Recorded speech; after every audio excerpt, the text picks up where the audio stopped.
the idea that change is cyclical, not linear. Because what happens is that when you start something, when you make a new attempt at personal growth, you're in essence expanding your comfort zone a little bigger.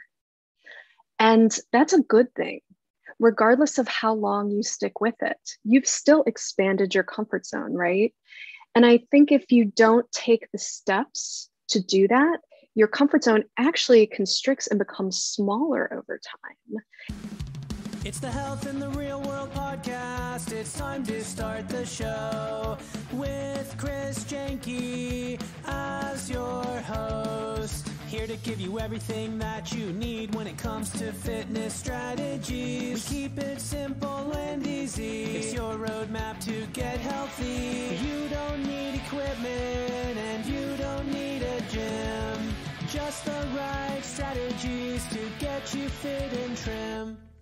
The Health in the Real World podcast is sponsored by most exercises and workouts, whether they be running, biking, elliptical, rowing machine, traditional weightlifting, or even CrossFit, do not give you a balanced workout. And when you do workouts that neglect even one area, you're out of balance, resulting in pain and injury as well. Achieve your goals with the fitness program your chiropractor would love. Visit chrisjanke.com/pod to watch the free video. Hello and welcome to the Health in the Real World podcast. I'm Chris Janke and I'm joined today with Jackie Bebenroth. Jackie has been a Pilates instructor and since has kind of broadened her reach as far as what she does.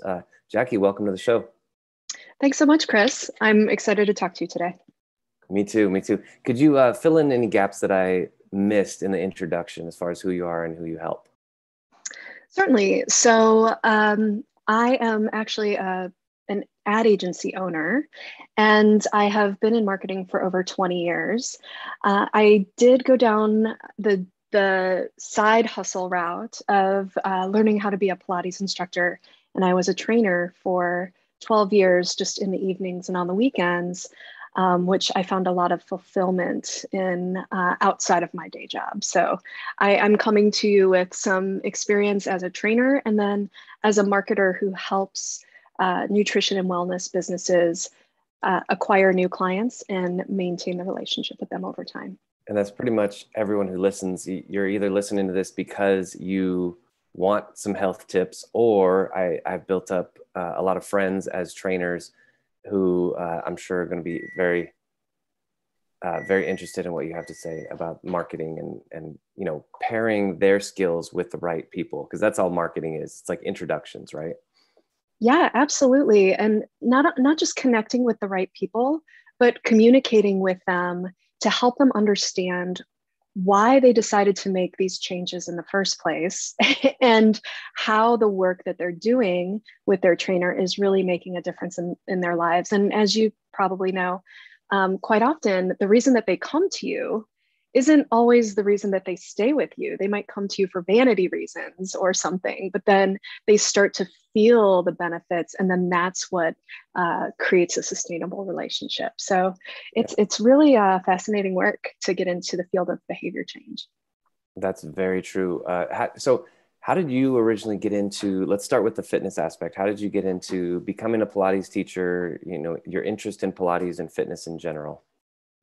Sure. So I was a gymnast in high school, and I had sort of this bulky gymnast body.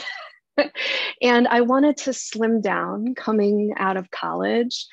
And so instead of doing sort of like CrossFit type workouts, I wanted to work on exercises that were like really lengthening those muscles and also maybe improving my posture a bit. So I couldn't afford Pilates.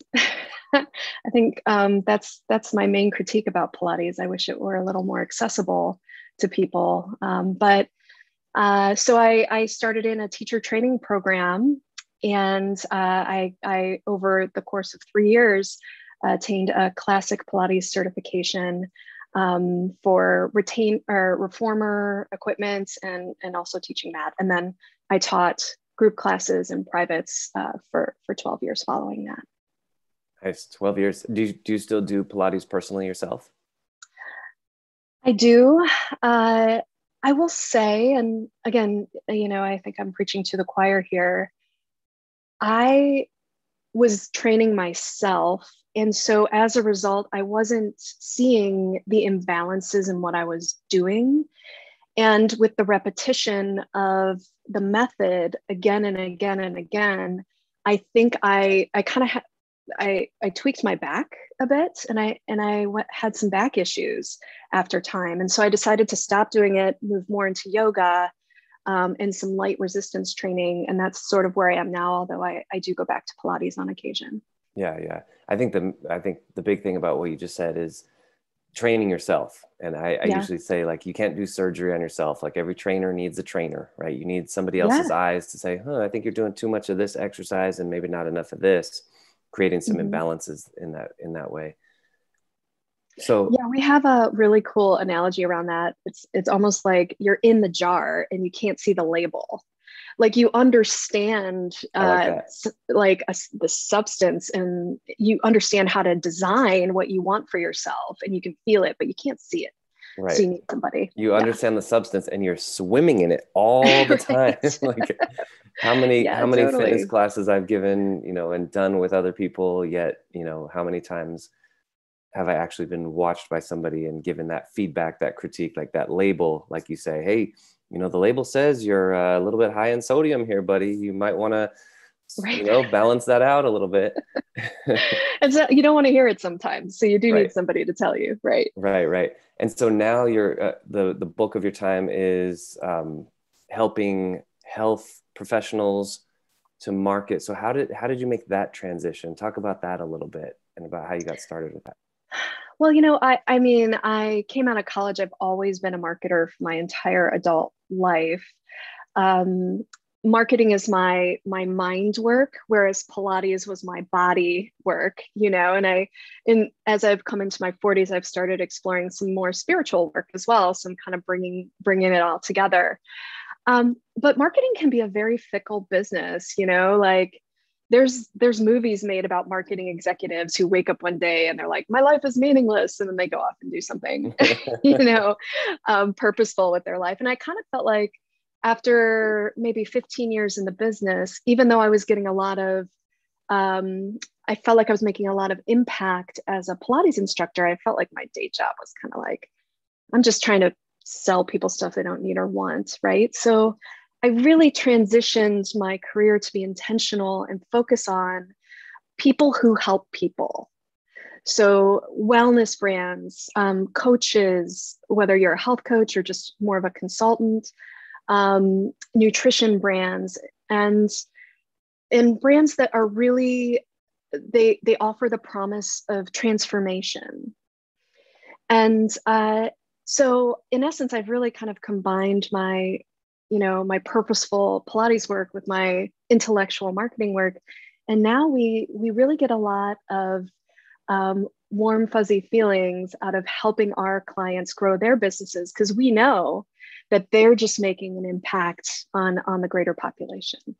That's so interesting. I think you and I are very much on the same or similar paths. I started as a trainer in 2004, went basically full-time with it in maybe 2006, 2007. And, been doing it ever since. And I feel the same way, like, so inspiring to, help people either one-on-one or small groups. That's pretty much my thing, small groups up to like 6 people. And so you really get to know the people that you're helping and see their transformation and see how they get better. And it was really interesting, just kind of a logical progression. And also COVID hit, and I wanted to, have conversations with other adults and not just my children, and and just chatting with trainers and nutritionists and chiropractors and athletes and just helping them, and like I said to you at the beginning, I'm really into creating that win-win-win, the triple win situation. You and I are both benefiting from this conversation, and then hopefully anybody watching can learn a little bit about how they can better themselves, like you said, either physically or maybe that intellectual part of it. So let's transition a little bit toward that intellectual part.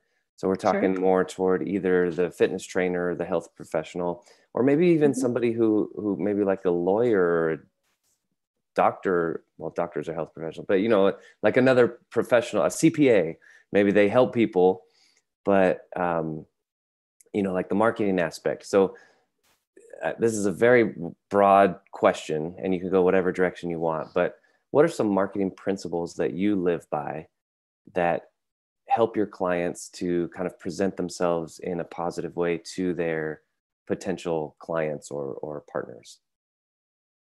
You bet. Yeah. Thank you for that question. I could probably talk for a couple hours. I just gave you this is basically a question. I just gave you like a 3-day seminar right there. There you go. All right. Yeah, I'll sit back and rest for a minute. We got a 3-day seminar coming up. Well, I think I can boil it down into what we have designed as we call it a change stage framework. And this is sort of a communication methodology for acquiring new clients and then maintaining your relationship with them. And basically, it's built on this premise that change is cyclical, not linear. You know, we live in this sort of before and after society where it's like, I have this expectation before, and then I'm going to invest in this thing, and then it's after, right? But we all know that it doesn't happen that way. You know, it's like a series of like attempts, then quits, and a few steps forward and a leap back, right? So there's a lot that progresses through that before and after. And that's where you have the opportunity as a professional to really communicate and reactivate and keep your clients engaged. And quite often that opportunity is missed because as marketers and entrepreneurs generally, they're just looking for the acquisition, the transaction, like, oh, I got a new client. My job is done. Now I can go about my business. Whereas really that's when your communication should begin. So there are two things I want to say in that. Number one is when you're acquiring new customers, don't waste your time, your money, or your breath on trying to convince people who aren't ready for your service to go there. And I see this a lot with like paid social media, or, blanket sort of advertising where you're marketing to a broad volume of people who may or may not be ready to hear your message.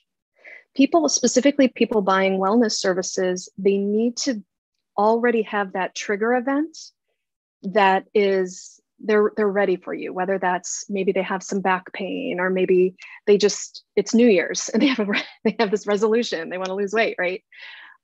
That's when you want to be in front of them. And so that's why we highly recommend search engine optimization, Google ads, and that type of targeted advertising for people who are actively searching for your service. Don't waste your money on people who aren't. So that would be number one.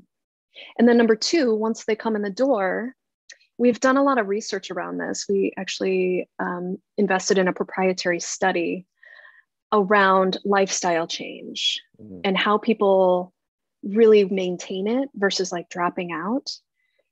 And one of the things that we found was that when someone is presented with a process, like a visual like map, like this is the journey we're going on together, and here are the benchmarks you're going to experience along the way, they're more likely to stick with it versus somebody who just says, okay, welcome to my gym. There's a method to my madness.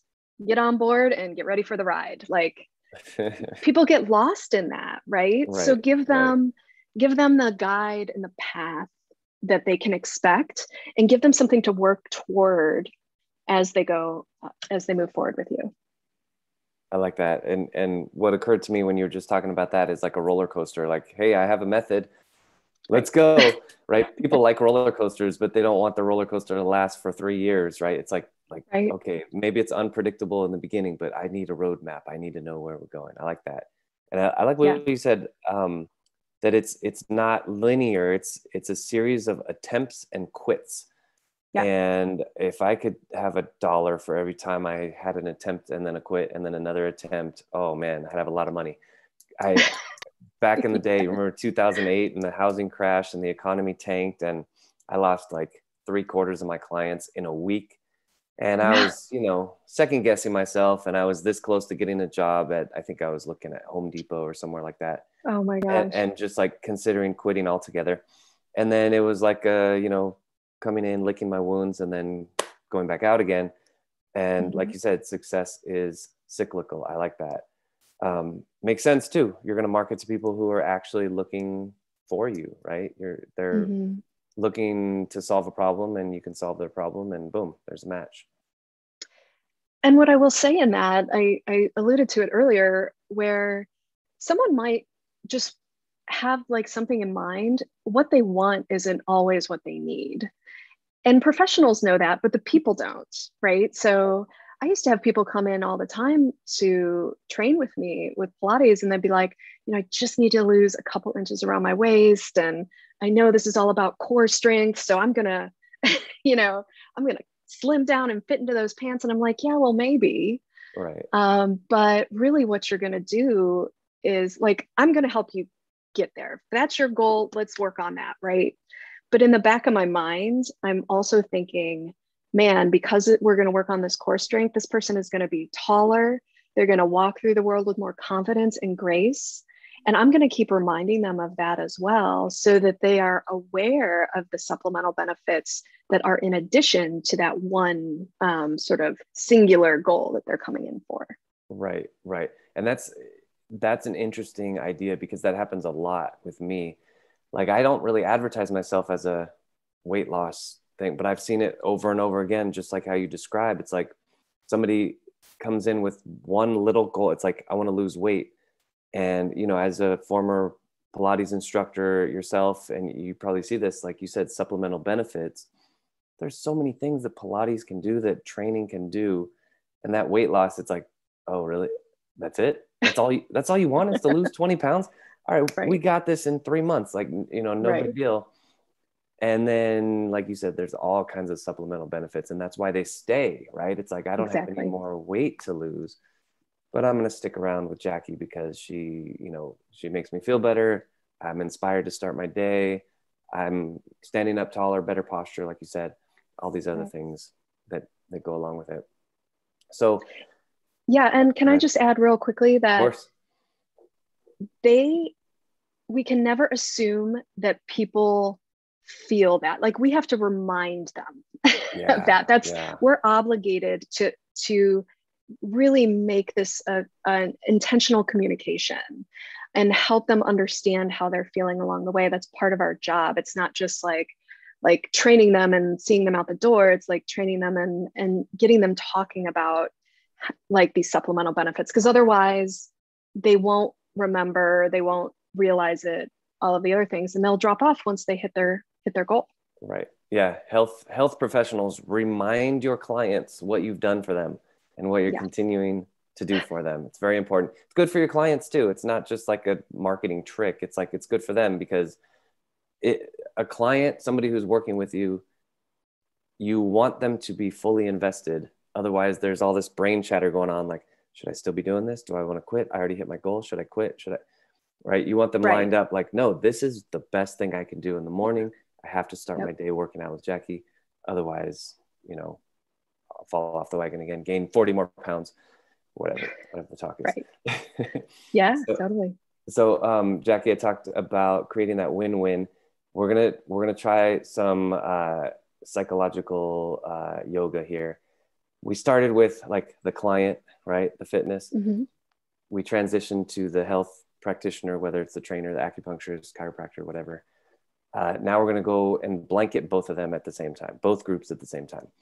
Sure. So you are called by a university to give a motivational speech at graduation, or maybe by a business to give like a keynote speech. What is your speech on helping those individuals get the most out of life, regardless of who they are, where they come from? How do they get the most out of their lives? What are your principles? Oh, I love that question. That's fantastic. Well, I'm going to harken back to something I said earlier, and we've sort of touched on, and that is the idea that change is cyclical, not linear. Because what happens is that when you start something, when you make a new attempt at personal growth, you're in essence expanding your comfort zone a little bigger. And that's a good thing. Regardless of how long you stick with it, you've still expanded your comfort zone, right? And I think if you don't take the steps to do that, your comfort zone actually constricts and becomes smaller over time. And it really restricts your potential. So it's always good to try, at least, and in your mind, position your attempts as a new experiment. So it's not a do or die. It's not like, if I don't, work out every day for 6 days a week for the next 6 months, I'm never going to hit my goals. I'm never going to be the person I want to be. It's more about doing experiments within that. And instead of if you say you fall off the wagon with your resolution, like everybody does in February, instead of feeling shame around that, look at it like a natural part of the change process, because that's how change happens. And instead of saying, oh God, I can't do it, I lack the willpower, I'm not as good as this other person, whatever, think, I tried that, I pulled this lesson away from it, and I'm going to take that with me for the next attempt in whatever I choose to do for whatever reason. So that in essence, you've got a series of lessons learned over those many different attempts. That adds up to transformation, not the one thing, right? So again, change is cyclical. Embrace those cycles, take lessons learned away from them, and do not perceive yourself as a failure if your attempt doesn't go as planned. Nice. Very well said. Jackie, how do people contact you online? Your website, social media? How do they get in touch with you?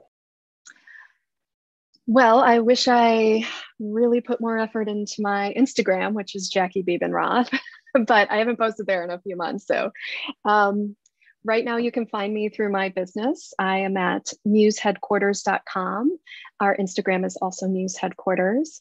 And you can contact us at hello@museheadquarters.com. And I'd love to hear any feedback from this conversation. I welcome any new ideas or stories that you might have had in the realm of change. It really kind of helps broaden my understanding of the topic. And that's what I'm all about these days. I'm a student of change.